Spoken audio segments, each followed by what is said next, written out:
একটা সময় অভাবের সংসারের ভাগ্যের চাকা ঘুরাতে ৬০,০০০ টাকা ঋণ নিয়েছিলেন হতদরিদ্র হাফিজা খানম। কিন্তু সময়মতো কিস্তির টাকা দিতে না পারায় তার উঠান থেকে পালিত চীনা হাঁস নিয়ে গেছে এনজিও কর্মী। অবাক হলো সত্যি, ঘটনাটি সামনে আসতেই এলাকায় সৃষ্টি হয়েছে ব্যাপক চাঞ্চল্য।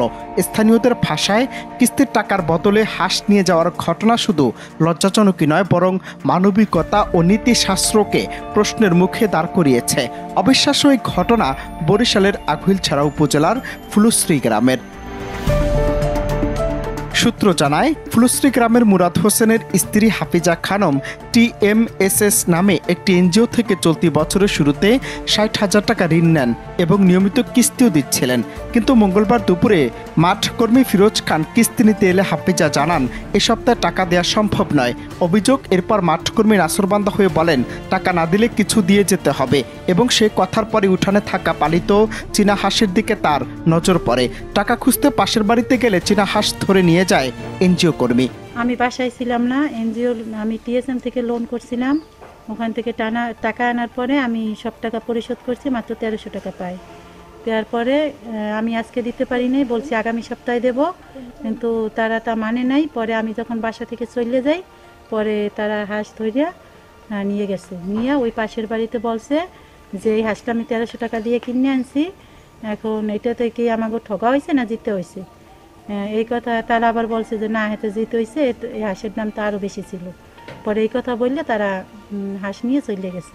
আমি জিজ্ঞেস করছি তাদেরকে, তারা বলছে যে আপনি নাকি আমাকে হাঁস ধরিয়ে দিয়েছেন, আমি নাকি ধরিয়ে দিয়েছি। তারা এই কথা বললে হাঁস নিয়ে চলে গেছে। আমি দেইনি, আমি যখন ওই বাড়িতে ছিলাম তখন আমি দেখছি ওনাদের হাতে হাঁস। পরে আমি বলছি আপনার এত বড় সাহস, আপনি হাঁস ধরে নিয়ে আসলেন কেন? পরে বলছে যে আপনিই তো আমাদের ধৈর্য দিয়েছেন। আমি বলছি না, মিথ্যা কথা বলবেন না, আপনি যদি হাঁস নিয়ে যান তাহলে পরে পরিস্থিতি কি শিকার হইবে এটা আপনি দেখেন। পরে আমারে বলছে আপনি যা করতে পারেন করেন। এই কথা বললে সে হাঁস নিয়ে গেছে। ৬০,০০০ টাকা লোন নিয়েছিলাম, সব টাকা দেওয়ার পরে শুধু ১৩০০ টাকা পাই। এই তার কারণে হাঁস ধরে নিয়ে গেছে চীনা হাঁস। আমি এদের উপযুক্ত বিচার চাই, যাতে তারা পরবর্তীতে কোনো বাড়িতে এরকম কাজ না করে এবং আমার হাঁস যেন ফেরত দিয়ে যায় এবং এর পরিবর্তে কি করা যায় এটা আপনারা। এই ঘটনায় সমালোচনা ছড়িয়ে পড়ে পুরো এলাকায়। স্থানীয়দের অভিযোগ, কিস্তির নামে মানসিক হয়রানির পাশাপাশি এটি একটি সরাসরি অবৈধ অন্যায়। নাটকীয়ভাবে অভিযুক্ত মাঠকর্মী ফিরোজ খান হাঁস নিয়ে যাওয়ার বিষয়টি স্বীকার করেছেন। তার যুক্তি, ঋণ গ্রহীতা নাকি হাঁস বিক্রি করে পরে টাকা দেবে। কিন্তু প্রশ্ন হচ্ছে, কিস্তির টাকার বদলে কোনো জিনিসপত্র নেওয়ার নিয়মই বা কোথায়? এনজিওর স্থানীয় ম্যানেজার রাজেক ইসলাম ও বিষয়টি স্বীকার করে বলেন, মাঠকর্মী দাম ধরে হাঁস কিনে আনলে অপরাধের কিছু নেই। পকেট থেকে টাকাটা দিয়ে দিছে। এখন যে সপ্তাহে যায় ও সপ্তাহে উনি আর থাকে না। তো গেলাম, পরে উনি বলতেছে যে আমি টাকা দিতে পারবো না, টাকা দেবো জানুয়ারি মাসে। পরবর্তীতে উনি বলতেছে যে আমি হাঁস মুরগি বিক্রি করে যে টাকা পয়সা আপনার দিতে পারি, কিন্তু কাস্টমার তো নাই। আমি বললাম যে তাহলে আপনার মোরগ আছে, তাহলে মোরগ বিক্রি করেন, কয় টাকা, 2 টাকা কম হোক বেশি হোক আমি নেব। উনি বললো যে তাহলে মোরগ তো আমি বিক্রি করবো না, এই চিনি হাঁস আছে এইটা নিয়ে যান। হ্যাঁ, আমি অবশ্যই কিনে নিতে পারি। সে যদি বিক্রি করে আমি কিনতেই পারি।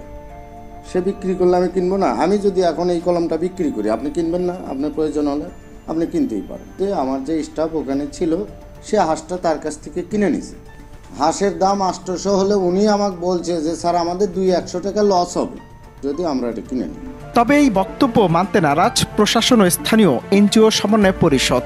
উপজেলা সমাজসেবা কর্মকর্তার ভাষায়, কিস্তির পরিবর্তে সদস্যের বাড়ি থেকে কোনো সম্পদ নেওয়া সম্পূর্ণ অবৈধ। আরও অবাক করা সত্য হলো, TMSS এনজিওটি এই উপজেলায় কাজ করার অনুমোদনই পায়নি। তাহলে তারা কিভাবে এলাকায় কার্যক্রম চালায় তা নিয়েও প্রশ্ন উঠেছে। প্রথমত আমি বলি, TMS নামে কোনো এনজিও আগরতলা থেকে নিবন্ধনকৃত না। এনজিও বিষয়ক সমন্বয়ক যিনি সভাপতি আছেন কাজল দাসের সাথে আমার কথা হয়েছে, উনি বলেছেন যে ওইটা গৌরনদী থেকে নিবন্ধনকৃত। এখানে আমাদের কার্যক্রম করার তার বৈধ অনুমোদন নেই। তারপর যদি করে থাকে তাহলে আমরা ইউনোসারের মাধ্যমে কথা বলে তাদের ডেকে এনে আমরা বলবো যে কেন এখানে কার্যক্রম চালায়। আর যেটা বললেন যে হাঁস নিয়ে গেছে, এটা তো একজন পাবলিক হিসেবে আমি এটা বলতে পারি এটা অবৈধ এবং এটা কোনোভাবেই সে নিতে পারেন না।